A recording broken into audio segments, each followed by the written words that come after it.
Neste último sábado, um dos maiores símbolos da ocupação russa na Ucrânia, a ponte de Kerch, que liga a Rússia à Crimeia, foi parcialmente destruída, o que afetou a imagem do governo russo e atrapalhou o abastecimento de suprimentos para o seu exército na Ucrânia. Poucos dias depois, em resposta, uma série de ataques de mísseis alvejaram o solo ucraniano. A Rússia afirmou que os ataques foram direcionados a instalações militares, porém, ficou nítido que os ataques atingiram áreas de civis. Entre as regiões, a capital de Kiev, que não era atingida já tinham meses.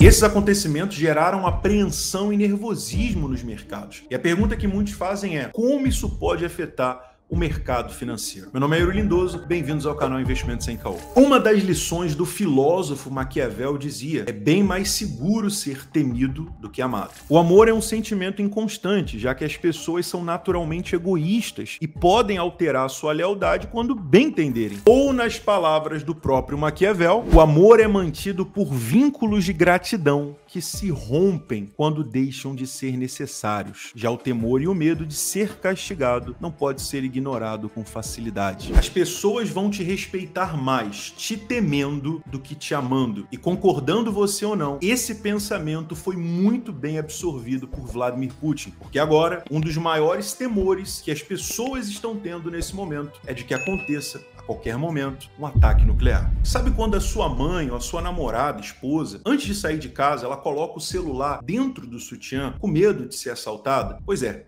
assim que o mercado financeiro está nesse exato momento. A bolsa que ela carrega representa os investimentos voláteis, cripto, ações, e o celular representa o dinheiro, mais especificamente o dólar. E na briga para defender o que tem mais valor, ela deixa o ladrão levar a bolsa e respira aliviada, porque o celular, normalmente, junto com os cartões e o dinheiro, estão ali a salvo junto com ela. Essa analogia foi para te explicar que com a forte subida do dólar, a tendência dos mercados voláteis é cair. Mas independentemente de tudo isso, é no medo que surgem as maiores oportunidades. Você só precisa saber o momento certo para aproveitá-las. Se o mercado de criptomoedas fosse representado como uma casa em construção, eu diria que nesse momento nós estamos na fase de fundação, ou seja, quem preparar bem o terreno antes de levantar os pilares vão se dar muito bem, pois elas vão ter uma casa com firmamento forte. Esse vídeo não é uma recomendação de compra, mas eu, Yuri, honestamente acredito que as pessoas que sobreviverem a esse bear market vão ser recompensadas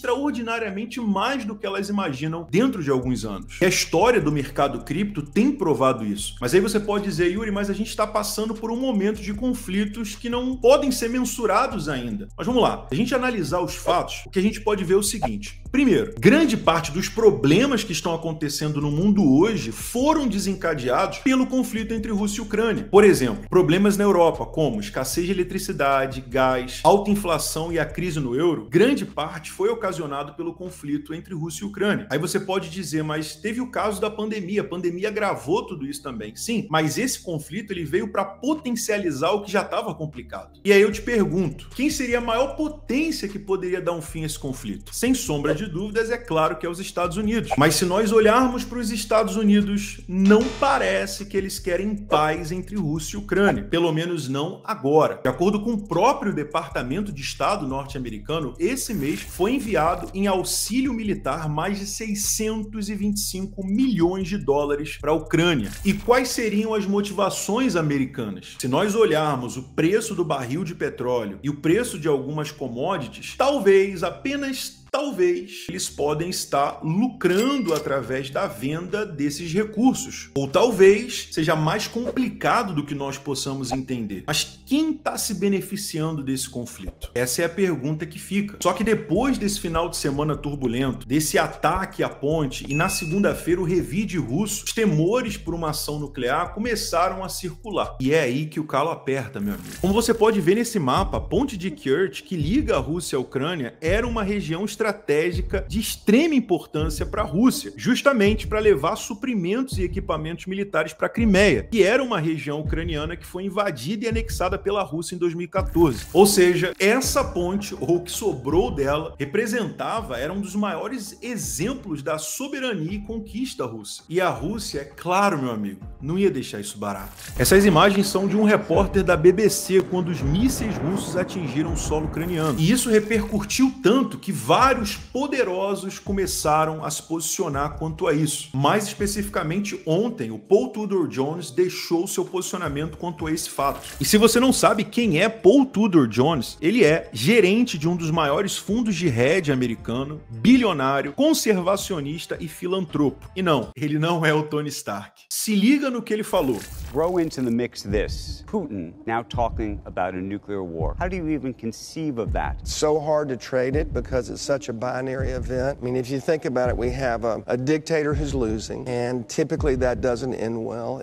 Typically that's going to end with a violent death. And the question is, who is he going to take with that? Regional focus between Russia and Ukraine, or does it expand beyond that? In a time when there's too much money, which is why we have inflation, and too much fiscal spending, something like crypto, specifically Bitcoin and Ethereum, where there's a finite amount of that will have value at some point, someday. I don't know when that will be, but it will have value. That scarcity. And the value at a much higher number than where we are today. Oh, I think so, yeah. Nós temos um ditador perdendo, e isso tipicamente termina de uma forma violenta. E a pergunta é, quem ele vai levar com ele? Foi exatamente isso que o Paul Tudor Jones falou. E se a gente parar para analisar essa frase, quem ele vai levar com ele, fica bem nítido que há um medo por parte de outros países e das grandes potências de que esse conflito ele escale para fora da Rússia e Ucrânia. O medo maior da população, eu diria, dos grandes investidores, dos poderosos, é que o Putin, ameaçado, encurralado, ele possa expandir os seus ataques ou até mesmo fazer uma loucura, saindo daquele conflito entre Rússia e Ucrânia e escalando para outros lugares. Porque é como a teoria do rato encurralado. Você já reparou que quando uma pessoa encurrala um rato para matar, a primeira opção do rato é fugir. E quando ele se vê encurralado, a última coisa que ele faz é atacar. O Putin tá nessa situação agora. Todo mundo tá contra ele, com exceção de poucos ali que estão apoiando a China, etc. Mas ele tá num momento agora que tá todo mundo contra ele. E a única opção que ele tem agora é ou desistir ou partir para cima. E honestamente, pelo que ele já tá provando e fazendo, eu acho que ele vai partir para cima. Mas quem sou eu para determinar ou até mesmo descobrir o que vai acontecer? Mas se a gente analisar e observar bem, a tendência das coisas, desse conflito, não é de terminar tão cedo. E é por isso que eu compro o Bitcoin e me fortaleço na descentralização, porque eu sei, como o próprio Paul Tudor falou, e eu concordo com ele, que o Bitcoin, a Ethereum, as criptomoedas podem ser uma escapatória dos problemas financeiros que o mundo pode enfrentar no futuro. Deixando bem claro que esse vídeo não é uma recomendação de compra, mas se você quer saber aonde você encontra criptomoedas para comprar, eu vou deixar aqui embaixo duas corretoras que eu utilizo e o link para você ter benefícios, para você ter recompensas e descontos utilizando esses links da descrição. Se você quiser, tá bem aqui embaixo. Se você quiser estar antenado de tudo que acontece no mundo e no universo das criptomoedas, entra pro meu grupo do Telegram, que lá as notícias são atualizadas todos os dias. Muito importante, o link tá aqui na descrição, que você faça parte desse grupo no Telegram também. Concluindo tudo isso que a gente trouxe para vocês hoje, em resumo da ópera, o que eu tenho a dizer é o seguinte: se prepare, invista em você, invista no seu futuro, que Deus nos proteja. Tchau, papai.